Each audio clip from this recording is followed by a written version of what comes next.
오늘 우리에게 주신 하나님 말씀 야고보서 2장 21절에서 26절까지를 같이 보도록 하겠습니다.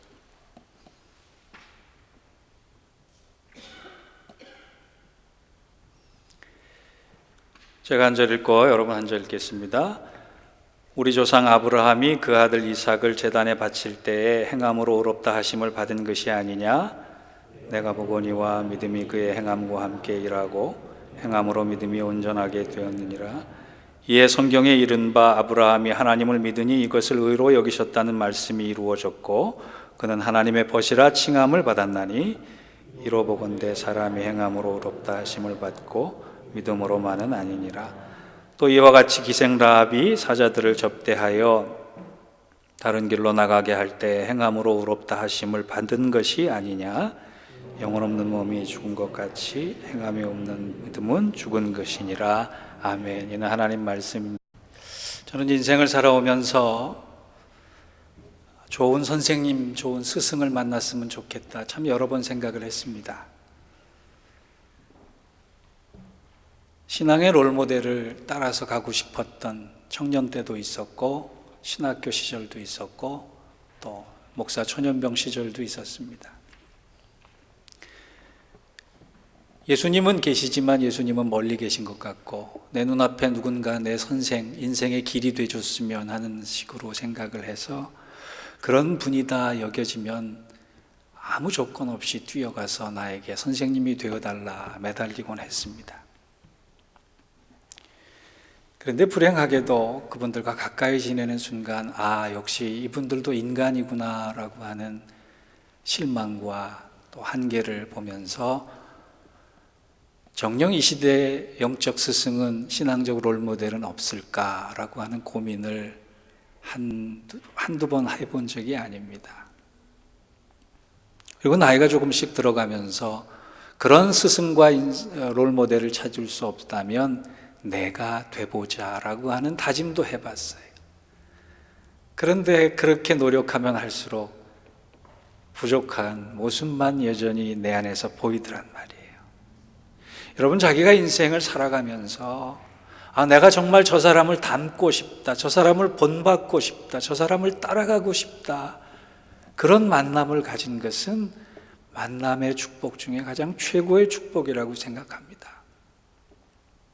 또한 그런 사람이 여러분 스스로 될 수 있다면 그것은 복 중에 가장 큰 복을 받은 것이에요. 우리가 지금 야고보서를 살펴보고 있는 이유 중에 하나가 이런 사람이 성경 안에는 존재하고 우리 또한 그런 신앙적 롤모델이 돼 갈 수 있는 가능성들, 그 변화된 삶에 무엇이 시작이 되어야 될 것인가, 그것을 보고 있거든요. 오늘 본문은 우리가 따라가기 참 쉬운 신앙의 롤모델 두 사람을 소개를 합니다. 믿음이 있고 그 믿음대로 행하는 삶을 살았던 두 사람을 소개하는데 그 사람이 누구냐? 아브라함과 기생 출신의 여자 라합이라고요. 오늘은 먼저 아브라함에 대해서 저와 여러분이 좀 살펴보기를 원합니다. 우리는 아브라함을 믿음의 조상이라 이야기합니다. 도대체 어떤 믿음을 가졌길래 믿음의 조상이 될 수 있었을까? 이런 영광스러운 호칭에 어떤 시작과 내용과 결말이 있었기에 이 아무도 차지할 수 없는 위대한 호칭을 가지게 되었을까?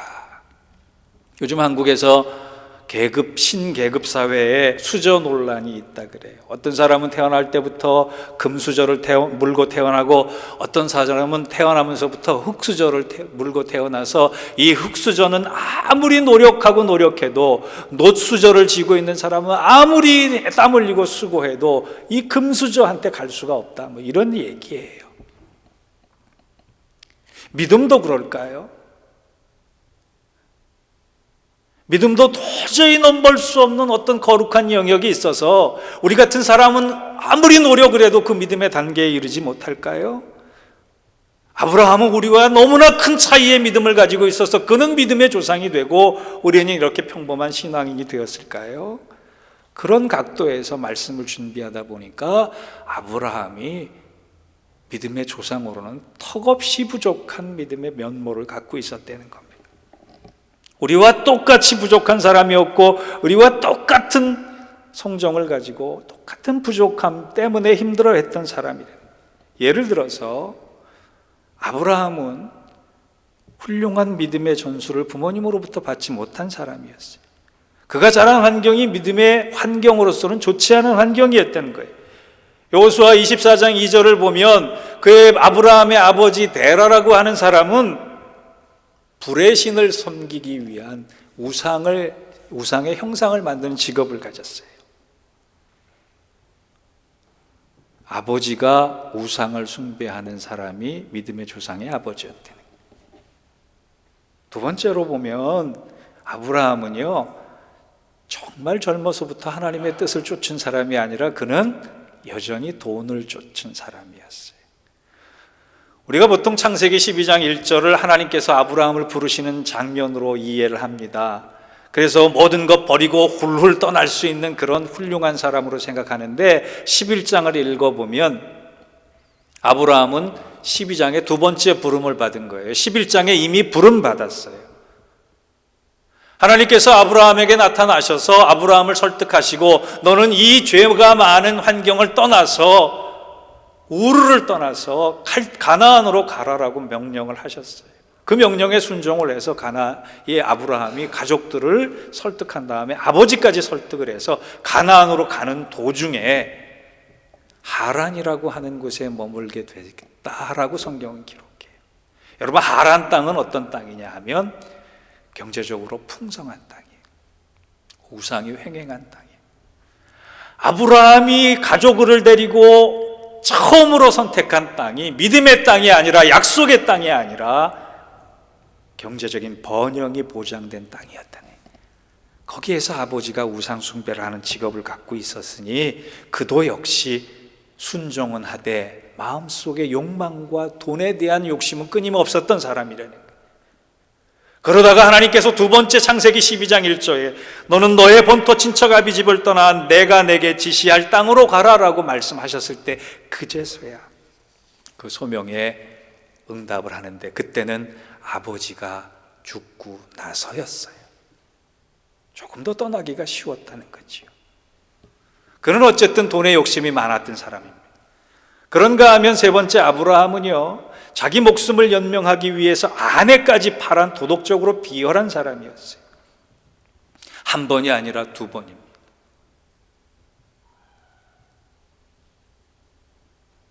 아브라함의 아내 사례는 이뻤던 것 같아요. 다른 사람이 저 정도 미모면 애인 삼으면 좋겠고 아내 삼았으면 좋겠다 했을 정도였던 것 같아요.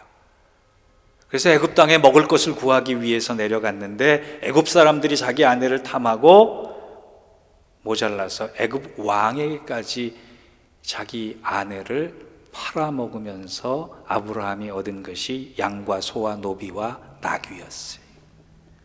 그런데 그 파는 과정에 아내라 그러면 팔 수 없기 때문에 자기 누이라 그러고 팔았다는 얘기예요. 먹을 것을 위해서, 동물을 위해서 자기 아내를 누이라고 속일 수 있는 이 비열한 인간이 믿음의 조상이 됐다는 겁니다. 그런가 하면 하나님께서 은혜 베푸셔서 아브라함에게 너의 자손을 별과 같이 많게 해주시겠다 약속을 해주셨는데 그걸 기다리지 못해서 편법으로 몸종 하갈을 이용해 이스마엘을 낳습니다. 그렇게 보면 이 아브라함의 성정은 굉장히 조급했던 사람, 인내심이 없었던 사람. 또 다섯 번째 예를 들면 하나님께서 아들 이삭을 주셨어요. 이삭을 주셨는데 하나님께서 주셨음에도 불구하고 아브라함은 하나님보다 자식을 더 사랑했습니다. 육적인 욕망, 야망, 어쩔 수 없는 한계를 지닌 사람이 바로 이 아브라함이었대요. 그래서 하나님께서는요, 아브라함을 처음 선택하시고 나중에 이스마엘을 얻는 아브라함을 보시고 실망하셨는지 13년 동안이나 하나님께서 아브라함에게 아무 말씀하지 않으셨어요. 여러분, 믿음의 조상이 여러분 대단한 사람이 아니에요. 성경에 보면 그가 40년 동안에 기록된 걸로만 9번의 실수를 했던 사람. 믿음의 좋은 환경도 없었고, 그는 돈의 노예였고, 사기꾼이고, 인내심이 부족한 사람이고, 참지 못하는 사람이고, 죄 많고 허점 많고 욕심 많은 불의한 사람이었다. 그런데 그가 믿음의 조상이 되었던 계기가 있어요. 그 계기가 바로 우리에게 중요한 신앙적인 교훈을 준다는 겁니다. 오늘 믿음의 조상이 되기까지 이 아브라함을 통해 우리는 3가지를 배우기를 원합니다. 첫 번째, 믿음의 시작은 자신의 죄를 발견하고 회개하며 하나님 앞에 믿음의 행함을 찾는 것부터 시작한다는 거예요. 창세기 아브라함을 생각하다가 창세기 13장을 보게 됐습니다. 한 가지 이상한 것은요,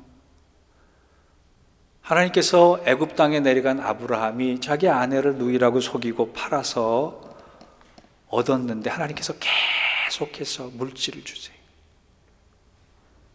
양과 다와 나귀와 그리고 그 동물만 주셨던 것이 아니라 나중에는 금과 은과 가축을 풍부하게 해주셨다 그랬어요. 비도덕적 인간에게 하나님께서는 한없는 은혜를 쏟아부어 주시고 축복해 주셨어요. 그럴 수 있습니다. 하나님의 사랑은 무한하고 무조건적이기 때문에. 그런데 여기서 중요한 건 아브라함의 반응이었다는 거예요. 하나님께서 아브라함에게 많은 것을 쏟아부어 주셨을 때 아브라함이 깨닫는 것이 있었습니다. 그래서 창세기 13장 1절에서 4절을 보면 이런 말씀이 나와요. 아브라함이 애굽에서 나와 그의 아내와 모든 소유와 롯과 함께 네게부로 올라가니 아브라함의 가축과 음과 금이 풍부하였더라. 그는 네게부에서부터 길을 떠나 베델에 이르며 베델과 아이 사이 곧 전에 장막 쳤던 곳에 이르니 그가 처음으로 제단을 쌓은 곳이라. 그가 거기서 여호와의 이름을 불렀더라. 지금 하나님께서 그가 축복하신 다음에 하나님 앞에 처음으로 예배를 드리는 아브라함의 모습이 나오는데 어떤 예배를 드렸을 것 같습니까? 하나님, 이처럼 애굽 땅에서도 불의한 수단을 통해서도 하나님 내게 축복하셔서 감사합니다라고 하는 감사의 예배를 드렸을까요? 아닙니다. 나는 이 아내를 팔아먹은 비도덕적인 벌받아 마땅한 죄인인데 그럼에도 불구하고 하나님이 나를 살리시는구나, 나를 축복하시는구나, 나에게 은혜 주셨구나, 돌이켜 회개하고 처음으로 여호와의 이름을 불렀다는 거예요. 많아졌으면, 물질 때문이면, 풍부함 때문이면 그는 이미 감사의 제사를 드릴 수 있는 사람인데 그가 깨달아서 하나님 앞에 처음 예배 드리는 자세가, 하나님, 나는 이런 많은 것을 받을 수 없는 모자란 사람입니다. 잘못 산 사람입니다. 그럼에도 불구하고 하나님 내게 이렇게 축복하셨사오니 내가 회개합니다. 그러면서 그가 달라지기 시작하는 거예요. 여러분, 믿음의 조상이 되길 원하십니까? 믿음의 성장 되길 원하십니까? 믿음의 사람 되길 원하십니까? 그 시작은 하나님 앞에서 내 죄를 보고 회개하고 돌이키는 일을 행하는 거예요. 불의한 삶을 살 수 있습니다. 실수한 삶을 살 수 있습니다. 하나님 모른 채 하고 부와 명예만을 쫓아서 비열하게 살 수 있습니다. 그런데 거기서 끝나는 것이 아니라 그럼에도 불구하고 하나님이 나를 붙잡고 계시고 나를 은혜 주시고 나에게 축복 주시고 나를 사랑하신다면 하나님 이제 그와 같이 살지 않겠습니다. 여러분, 우리가 왜 예배 시간, 이 시간 나와서 말씀 듣고 주중에 말씀 들어야 합니까? 다른 것 아니에요. 잘 살려고 하는 그건 두 번째 목적이에요. 하나님, 내가 하나님 기준으로 잘못 살았습니다. 그럼에도 불구하고 하나님 사랑하시니 그것이 은혜요, 감사요, 기쁨이기에 내가 하나님 뜻대로 살겠습니다. 회개하고 다시 시작하는 그것이 바로 예배요, 기도요, 찬송입니다. 그런 믿음에 반응할 때 하나님은 믿음의 조상으로서 손색이 없는 모습으로 다듬어감을 믿으시고 온전히 하나님 앞에 회개로 새로워지고 말씀으로 일어서는 저와 여러분 되시길 주의 이름으로 축원합니다. 두 번째, 그렇다고 해서 뭐 이렇게 믿음의 조상이 되는 건 아니에요. 두 번째, 아브라함의 반응은 가장 소중한 것을 내려놓고 하나님의 뜻을, 하나님의 약속을, 하나님의 사랑을 붙잡은 거예요. 이 연휴 기간에 가만히 생각하다가 이런 생각이 들었어요. 누가 나 좀 먹여 살려줬으면 좋겠다. 누가 좀 먹여 살려줬으면 좋을까 싶더니 아들이 취직을 했으니 이제 아들이 좀 먹여 살려줬으면 좋겠다. 그런 생각이 들더란 말이죠. 그래서 하나님, 내가 잘 먹고 잘 살기 기도하기보다 아들을 통해서 잘 먹고 잘 살기 위해서 기도해야 되나요? 라고 생각을 했는데 아마 그 나이 들어가는 증거가 막 그런 것이 아닐까 생각을 합니다. 아들에게 기대고 싶은 거예요, 벌써부터. 여러분, 아브라함이 100세의 아들을 허락받았습니다. 지난주일 유아 세례 받은 현지 아빠한테 셋째가 이쁘냐 그랬더니 이쁘대요. 첫째보다 둘째보다 셋째, 오늘 안 나왔으니까 얘기해도 돼. 첫째보다 둘째보다 셋째가 더 이쁘더래요. 그럼 넷째 낳지 그랬더니 그거는 좀 머리를 극적이더라고요. 낳으면 낳을수록 이쁘다 그래요. 100세의 아들을 얻었으니 얼마나 이뻤겠어요. 무자했던 사람이 기적 같은 방법으로 아들 하나 얻었으니 세상에 둘도 없는 금쪽 같은 자식일 거 아니에요. 그 얼마나 자식을 사랑했는지 하나님도 아브라함의 자식 사랑을 인정하셔서 창세기 22장 2절에 하나님께서 아브라함에게 명령하실 때 내 아들, 내가 사랑하는 독자 이삭을 바치라고 했어요. 그때 그 사랑이라고 하는 단어가 성경에는 좀처럼 쓰여지지 않는 아가페라고 하는 조건 없이 무조건적으로 사랑하는 그 단어입니다. 여러분, 함부로 쓰여지지 않는 사랑의 단어만큼 아브라함은 아들 이삭을 사랑했어요. 아들을 주신 하나님을 사랑한 것이 아니라 하나님은 잊어버리고 아들을 사랑했습니다. 그런데 그가 하나님께서 바치라, 그것도 그냥 바치라가 아니라 제물로 바치라. 그냥 제물이 아니라 하나도 남김없이 불태워야 하는 번제로 바치라. 그는 그 명령을 듣고 아무 말도 하지 않았습니다. 성경은 그가 왜 무슨 얘기를 아무 말도 하지 않았는지를 기록해 놓지는 않았지만 모리아산으로 올라가기까지 3일 동안 아무 이야기를 하지 않고 단 위에 아들 이삭을 눕힌 다음에 칼을 들어 그를 제물로 바치려고 했어요. 그것을 하나님이 보시고 그의 믿음을 의로 여기셨다. 그래서 23절에 보면 이에 성경에 이른바 아브라함이 하나님을 믿으니 이것을 의로 여기셨다 말씀이 이루어졌고 그는 하나님의 벗이라 칭함을 받았다. 그렇게 기록되어 있어요. 하나님의 명령을 듣는 순간 내 가장 소중한 것, 내가 무조건적으로 사랑했던 것, 내놓을 수 없을 만큼 내가 아끼고 있는 것, 그 가장 소중한 것을 남김없이 하나님께 드릴 수 있는 그 믿음을 행하려고 할 때 하나님이 그 믿음을 뭘로 보신다? 오름으로 보신다.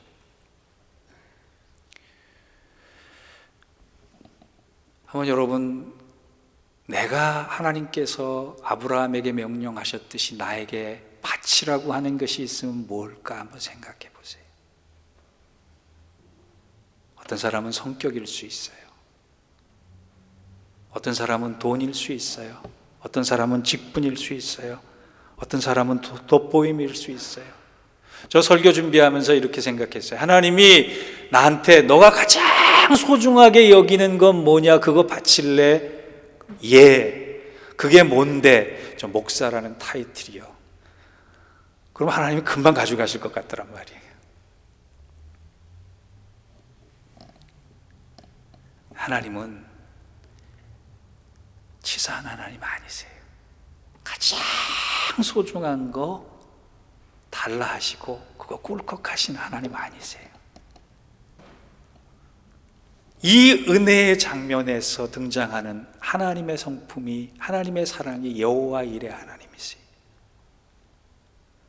아브라함이 아들을 향하여 칼을 드는 순간에 하나님께서 멈추라 하시고 너의 등 뒤에 있는 숲풀더미를 봐라. 그 숲풀더미가 가시덤불이에요. 포레스트예요.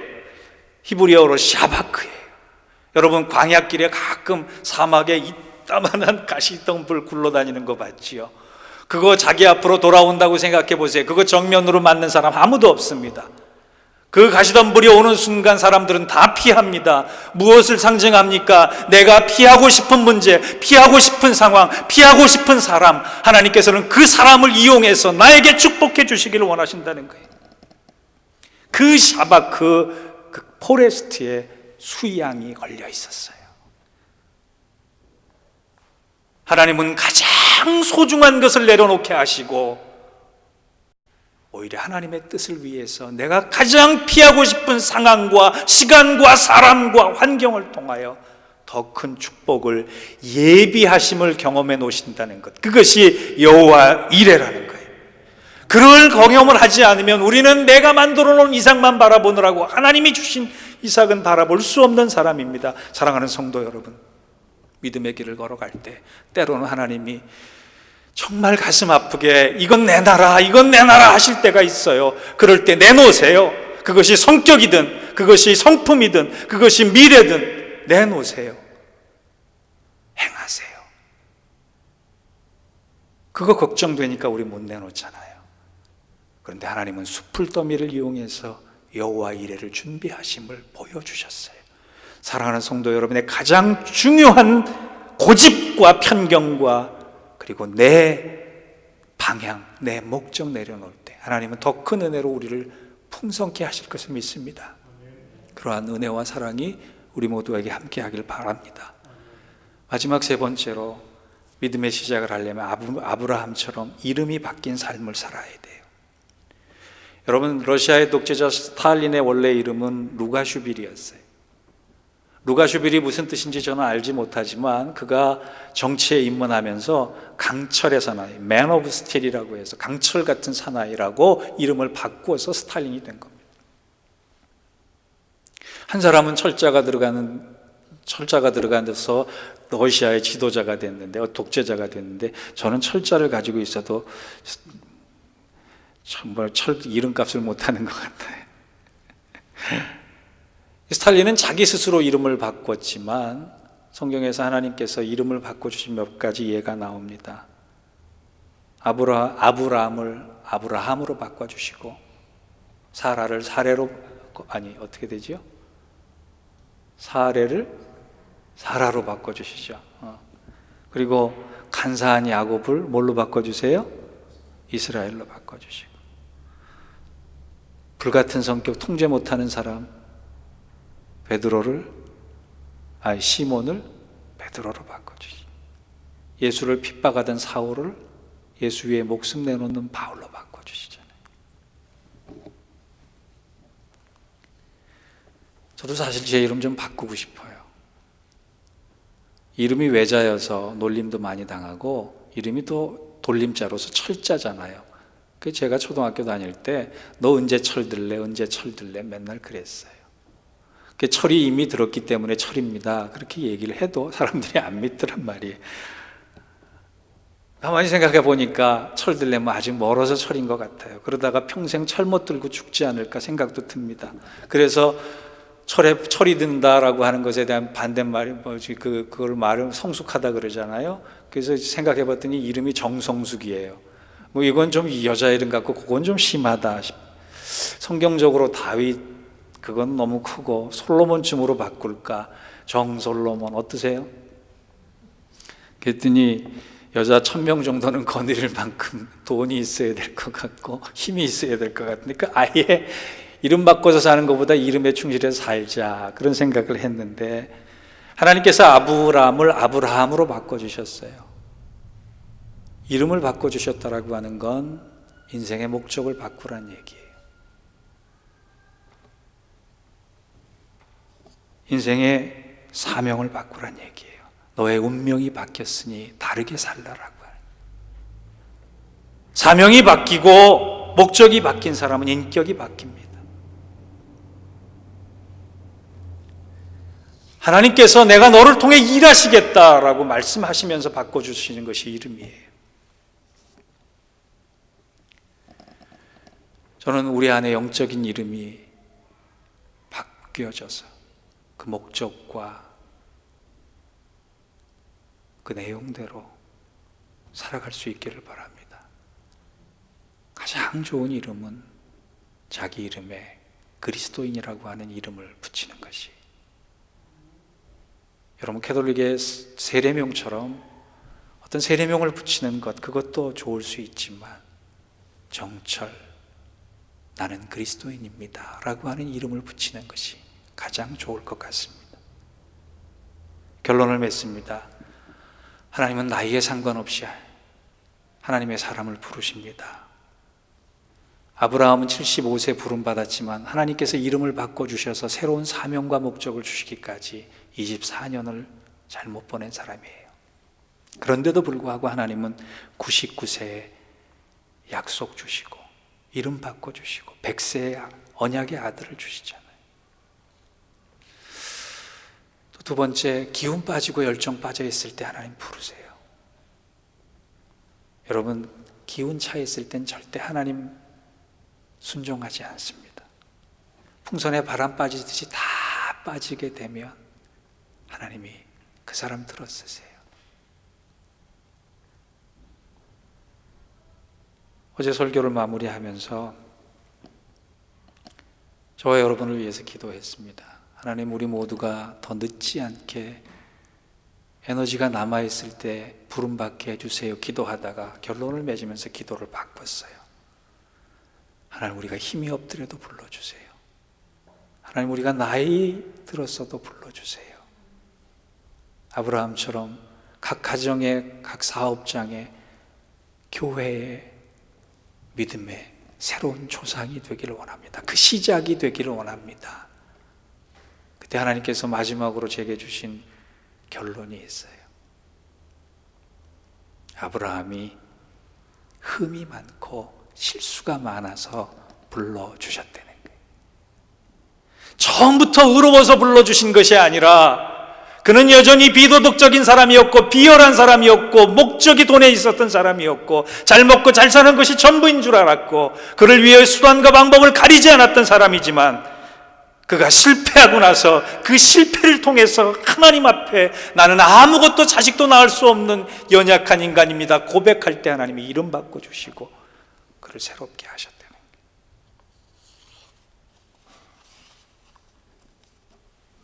저는 실패에 대한 두려움이 많은 사람이에요. 영혼을 잃어버린 죄책감 때문에 잠을 못 이루는 사람이에요.